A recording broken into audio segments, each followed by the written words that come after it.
Hi, ಹೇಗಿದ್ದೀರಾ ಎಲ್ಲರೂ ಚೆನ್ನಾಗಿದ್ದೀರಾ ಅನ್ಕೊತೀನಿ. ಸೊ ತುಂಬ ದಿವಸದಿಂದ ವೀಡಿಯೋ ಮಾಡೋಕ್ಕಾಗಿಲ್ಲ, ಯಾಕಂದರೆ ಹೆಲ್ತ್ ಸ್ವಲ್ಪ ಪ್ರಾಬ್ಲಮ್ ಆಗಿರೋ ಕಾರಣದಿಂದ ತುಂಬ ದಿವಸದಿಂದ ವೀಡಿಯೋಸನ್ನು ಮಾಡೋಕ್ಕೆ ಆಗಿಲ್ಲ. ಸೊ ಇವತ್ತಿಂದ ಮತ್ತೆ ಸ್ಟಾರ್ಟ್ ಆಗ್ತಾ ಇದೆ, ವೀಡಿಯೋಸ್ಗಳು ನಿಮಗೆ ಸಿಗುತ್ತೆ. ಸೊ ಇವತ್ತಿನ ಈ ವಿಡಿಯೋ ಏನಂತಂದರೆ, ನೀವು ನಿಮ್ಮ ಒಂದು ವೆಬ್ಸೈಟಲ್ಲಿ ತುಂಬ ಒಂದು ಪ್ಲಗಿನ್ಸ್ಗಳನ್ನು ಯೂಸ್ ಮಾಡ್ತಿದ್ದೀರಾ ಅಂತಂದರೆ, ಸೊ ಆ ಪ್ಲಗಿನ್ಸ್ಗಳು ಹಾಕೋದ್ರಿಂದ ಏನಾಗುತ್ತಪ್ಪ ಅಂತಂದರೆ ನಮ್ಮ ಒಂದು ವೆಬ್ಸೈಟ್ ಸ್ಲೋ ಆಗುತ್ತೆ. ಅಂದರೆ ತುಂಬ ಲೋಡಿಂಗ್ ಆಗಿ ತೊಗೊಂಡ್ಬಿಟ್ಟು ಓಪನ್ ಆಗೋಕ್ಕೆ ಟೈಮ್ ತೊಗೊಳುತ್ತೆ. ಸೊ ಅಂಥ ಒಂದು ಪ್ಲಗಿನ್ಸ್ಗಳನ್ನು ನಾವು ಅನ್ಇನ್ಸ್ಟಾಲ್ ಮಾಡಿಕೊಂಡು ಡಿಆಕ್ಟಿವೇಟ್ ಮಾಡಿಕೊಂಡು ನಾವು ಒಂದೇ ಪ್ಲಗಿನನ್ನು ಯೂಸ್ ಮಾಡ್ಕೋಬೋದು. ಸೊ ಅಷ್ಟು ಪ್ಲಗಿನ್ಸ್ ಮಾಡುವಂಥ ಕೆಲಸನ ಈ ಒಂದು ಪ್ಲಗಿನ್ ನಮಗೆ ಮಾಡಿಕೊಡುತ್ತೆ. ಸೊ ಆ ಪ್ಲಗಿನ್ ಬಗ್ಗೆ ಕಂಪ್ಲೀಟಾಗಿ ಇವತ್ತಿನ ಈ ವಿಡಿಯೋದಲ್ಲಿ ಎಕ್ಸ್ಪ್ಲೇನ್ ಮಾಡ್ತೀನಿ. ವಿಡಿಯೋನ ಕೊನೆವರೆಗೂ ನೋಡಿ. ಇಷ್ಟ ಆದರೆ ಒಂದು ಲೈಕ್ ಮಾಡಿ. ಚಾನಲ್ಗೆ ಹೊಸದಾಗಿರುತ್ತೆ ದಯವಿಟ್ಟು ಸಬ್ಸ್ಕ್ರೈಬ್ ಮಾಡೋದನ್ನು ಮರಿಬೇಡಿ, ಯಾಕಂತಂದರೆ ಇದೇ ರೀತಿಯ ವರ್ಡ್ ಪ್ರೆಸ್ ರಿಲೇಟೆಡ್ ಎಲ್ಲ ವೀಡಿಯೋಸ್ಗಳು ನನ್ನ ಚಾನಲ್ ನಿಮಗೆ ನೋಡೋದಕ್ಕೆ ಸಿಗುತ್ತೆ.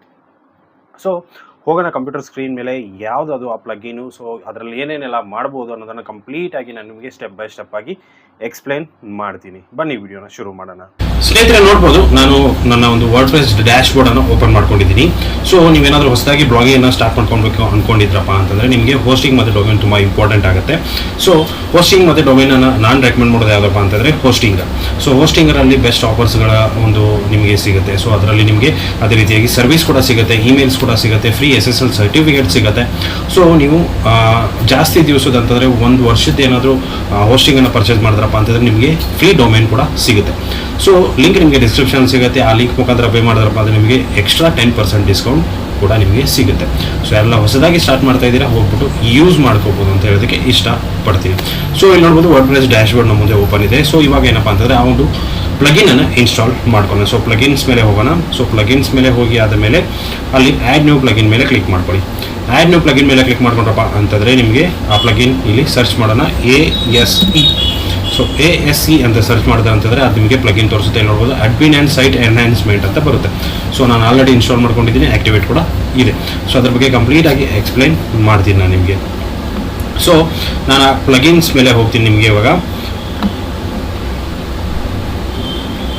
ಸೊ ಆ ಪ್ಲಗಿನ್ ಮೇಲೆ ಹೋಗ್ಬಿಟ್ಟು ಏನೇನೆಲ್ಲ ಎನ್ಹ್ಯಾನ್ಸ್ಮೆಂಟ್ ಮಾಡ್ಬೋದು, ಏನೇನೆಲ್ಲ ಚೇಂಜಸ್ ಮಾಡ್ಕೋಬೋದು ಎಲ್ಲ ಕಂಪ್ಲೀಟಾಗಿ ನಾನು ನಿಮಗೆ ಹೇಳ್ತೀನಿ. ಸೊ ಇವಾಗ ಏನಪ್ಪ ಅಂತಂದರೆ ಇದರಲ್ಲಿ ನಮ್ಮ ಒಂದು ವೆಬ್ಸೈಟ್ ಇದೆ ಅಂದ್ಕೊಳ್ಳಿ. ಸೊ ನಮ್ಮ ಒಂದು ಇವಾಗ ನಾನೇನಂತಂದರೆ ನಿಮಗೆ ನಮ್ಮ ವರ್ಡ್ ಪ್ರೆಸ್ ಡ್ಯಾಶ್ ಬೋರ್ಡನ್ನು ಓಪನ್ ಮಾಡ್ಕೊಂಡಪ್ಪ ಅಂತಂದರೆ ಅದು ಇದು ಏನೇನು ತುಂಬ್ಕೊಂಡು ಬರುತ್ತೆ ಡ್ಯಾಶ್ ಬೋರ್ಡಲ್ಲಿ. ಸೊ ಅದು ನಮಗೆ ಕ್ಲೀನ್ ಆಗಬೇಕಂತಂದರೆ ಇಲ್ಲಿ ನೋಡ್ಬೋದು ಅಡ್ಮಿನ್ ಇಂಟರ್ಫೇಸ್ ಇದೆ, ಇಲ್ಲಿ ಕ್ಲೀನ್ ಅಪ್ ಅಡ್ಮಿನ್ ಬಾರ್ ಅಂತ ಇದೆ. ಸೊ ನೋಡ್ಬೋದು ಅದನ್ನು ನೀವು ಆನ್ ಮಾಡಿದ್ರಿ ಅಂತಂದರೆ ನಿಮಗೆ ಜಸ್ಟ್ ಎಕ್ಸ್ಪ್ಯಾಂಡ್ ಮಾಡಿಕೊಡಿ, ನಿಮಗೆ ಏನೇನು ಬೇಕು ಎಲ್ಲ ಇಲ್ಲಿ ರಿಮೂವ್ ಮಾಡ್ಕೋಬೋದು. ಸೊ ಜಸ್ಟ್ ಕ್ಲಿಕ್ ಮಾಡಿಕೊಂಡು ಸೇವ್ ಚೇಂಜಸ್ ಮಾಡಿದ್ರಪ್ಪ ಅಂತಂದರೆ ಆಟೋಮೆಟಿಕಲಿ ರಿಮೂವ್ ಆಗುತ್ತೆ.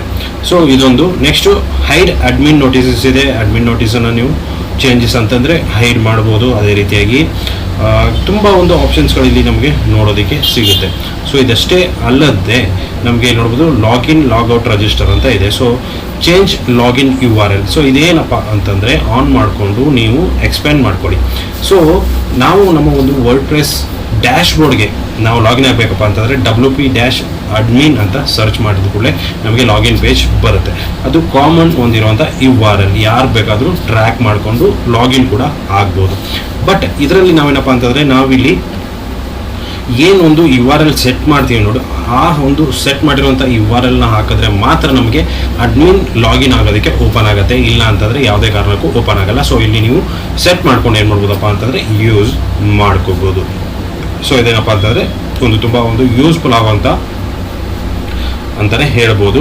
ನೆಕ್ಸ್ಟು ಇಲ್ಲಿ ನಿಮಗೆ ತುಂಬ ಒಂದು ನೀವು ಇವಾಗ ಒಂದು ನಿಮ್ಮ ಗೂಗಲ್ದು ಏನಪ್ಪ ಅಂತಂದರೆ ಒಂದು ಆ್ಯಡ್ದು ಕೋಡ್ ಹಾಕ್ತಿದ್ರೆ ಅಂದ್ಕೊಳ್ಳಿ. ಸೊ ಕೋಡ್ ಹಾಕಬೇಕಂತಂದ್ರೆ ನೀವು ಅದಕ್ಕೊಂದು ಸಪ್ರೇಟಾಗಿ ಪ್ಲಗಿನನ್ನು ಯೂಸ್ ಮಾಡ್ಕೋಬೋದು, ಆ್ಯಡ್ ಮ್ಯಾನೇಜರ್ ಅಂತ. ಸೊ ಅದನ್ನು ಯೂಸ್ ಮಾಡಿಕೊಂಡು ನೀವು ಹಾಕಬೇಕಾಗುತ್ತೆ. ಬಟ್ ಇಲ್ಲಿ ಡೈರೆಕ್ಟಾಗಿ ಹಾಕ್ಬೋದು. ಕಸ್ಟಮ್ ಕೋಡ್ ಮೇಲೆ ಬಂದುಬಿಟ್ಟು ಇಲ್ಲಿ ನೋಡ್ಬೋದು ಕಸ್ಟಮ್ ಅಡ್ಮಿನ್ CSS ಇದೆ, insert head body and footer code ಅಂತ ಇದೆ. ಸೊ ಅದ್ರ ಮೇಲೆ ಕ್ಲಿಕ್ ಮಾಡಿಕೊಂಡು ಎಕ್ಸ್ಪ್ಯಾಂಡ್ ಮೇಲೆ ಕ್ಲಿಕ್ ಮಾಡ್ಕೊಂಡು ಇಲ್ಲಿ ನೀವೇನು ಮಾಡೋದಪ್ಪ ಅಂತಂದರೆ ಕ್ಲಿಕ್ ಮಾಡಿಕೊಂಡು ಕಾಪಿ ಆಗಿರುವಂಥ ಒಂದು ಕೋಡ್ ಏನಿರುತ್ತೆ ಗೂಗಲ್ ಕೋಡ್, ಅದನ್ನು ಇಲ್ಲಿ ಪೇಸ್ಟ್ ಮಾಡ್ಬೋದು. ಸೇವ್ ಚೇಂಜಸ್ ಮೇಲೆ ಕ್ಲಿಕ್ ಮಾಡ್ಬೋದು. ಸೊ ಸಿಂಪಲ್ ಆಗಿ ಒಂದೇ ಒಂದು ಪ್ಲಗಿನಲ್ಲಿ ನೀವು ಇದನ್ನೆಲ್ಲ ಮಾಡ್ಕೋಬೋದು. ನೆಕ್ಸ್ಟು ನಿಮ್ಮ ಒಂದು ವೆಬ್ಸೈಟಿಗೆ ಯಾರ್ಯಾರೆಲ್ಲ ಲಾಗಿನ್ ಆಗ್ತಿದ್ದಾರೆ, ಸೊ ಯಾರೆಲ್ಲ ಲಾಗಿನ್ ಆಗೋದಕ್ಕೆ ಟ್ರೈ ಮಾಡ್ತಿದ್ದಾರೆ ಅದನ್ನೆಲ್ಲ ನೋಡ್ಕೋಬೋದು. ಸೊ ಅದನ್ನು ನೀವು ಇಷ್ಟು ಒಂದು ಸಾರಿ ಅಂತ ಆಗ್ಬಿಟ್ಟು ಯಾರಾದರೂ ರಾಂಗ್ ಆಗಿ ಅಡ್ರೆಸ್ ಹಾಕಿದ್ರಪ್ಪ ಅಂತಂದರೆ ನೀವು ಅದನ್ನು ಅಂದರೆ 3 ಟೈಮ್ಸ್ ಅಥವಾ 2 ಟೈಮ್ಸ್ ಯಾರಾದರೂ ರಾಂಗ್ ಆಗಿ ಪಾಸ್ವರ್ಡ್ ಹಾಕಿದ್ರಪ್ಪ ಅಂತಂದರೆ ಅಂಥ ಯೂಸರ್ಸನ್ನು ಬ್ಲಾಕ್ ಕೂಡ ಡೈರೆಕ್ಟಾಗಿ ಮಾಡ್ಬೋದು. ಇಲ್ಲಿ ಸೆಕ್ಯೂರಿಟಿ ಮೇಲೆ ಬನ್ನಿ. ಸೊ ಇಲ್ಲಿ ಸೆಕ್ಯೂರಿಟಿ ಮೇಲೆ ಬಂದ್ರಪ್ಪ ಅಂತ ನೋಡ್ಬೋದು, ಲಿಮಿಟ್ ಲಾಗಿನ್ ಅಟೆಂಪ್ಟ್ಸ್ ಅಂತ ಇದೆ. ಸೊ ಅದಕ್ಕಂತ ನಾವು ಸಪ್ರೇಟಾಗಿ ಪ್ಲಗಿನನ್ನು ಯೂಸ್ ಮಾಡ್ತೀವಿ, ಬಟ್ ಇವಾಗ ಇದರಲ್ಲೇ ಎಲ್ಲ ಸಿಗುತ್ತೆ ನಮಗೆ. ಸೊ ಆನ್ ಮಾಡಿಕೊಂಡು ಎಕ್ಸ್ಪ್ಯಾಂಡ್ ಮೇಲೆ ಕ್ಲಿಕ್ ಮಾಡಿಕೊಡಿ. ಸೊ 3 ಟೈಮ್ಸ್ ಆಲ್ರೆಡಿ ಇದೆ. ಸೊ ಅದನ್ನು ಸೇವ್ ಚೇಂಜಸ್ ಮೇಲೆ ಕ್ಲಿಕ್ ಮಾಡಿ. ಸೊ ಯಾರಾದರೂ 3 ಟೈಮ್ಸ್ ರಾಂಗ್ ಹಾಕಿದ್ರಪ್ಪ ಅಂತಂದರೆ ಅವ್ರು ಆಟೋಮೆಟಿಕಲಿ ಬ್ಯಾನ್ ಆಗಿಬಿಡ್ತಾರೆ.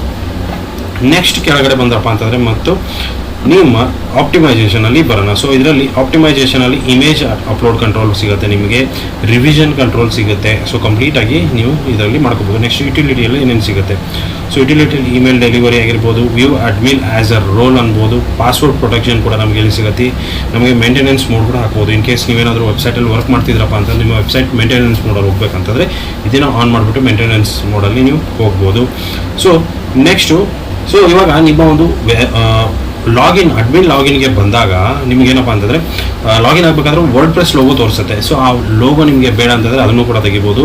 ಇಲ್ಲಿ ನೋಡ್ಬೋದು site identity on login page ಅಂತ ಇದೆ, ಅದನ್ನು ಆನ್ ಮಾಡ್ಕೊಳ್ಳಿ. ಅದನ್ನು ಆನ್ ಮಾಡ್ಕೊಂಡ್ರಪ್ಪ ಅಂತಂದರೆ ನಿಮಗೆ ಇಲ್ಲಿ ಕಸ್ಟಮೈಸರ್ ಮೇಲೆ ಕ್ಲಿಕ್ ಮಾಡಿಕೊಂಡು ನಿಮ್ಮ ಒಂದು ಏನೊಂದು ವರ್ಡ್ ಪ್ರೆಸ್ ಲೋಗೋ ಬರುತ್ತಲ್ಲ ಆ ಲೋಗೋನ ನೀವು ಚೇಂಜಸ್ ಕೂಡ ಮಾಡ್ಕೋಬೋದು.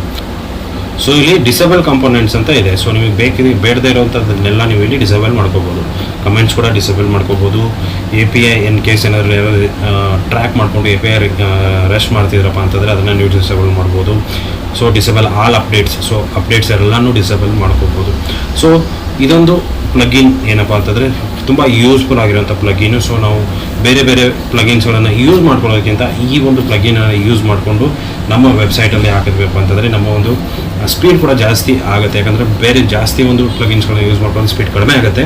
ನಾವು ಇದನ್ನು ಒಂದೇ ಯೂಸ್ ಮಾಡೋದ್ರಿಂದ ಸ್ಪೀಡ್ ಜಾಸ್ತಿ ಕೂಡ ಮಾಡ್ಕೋಬೋದು.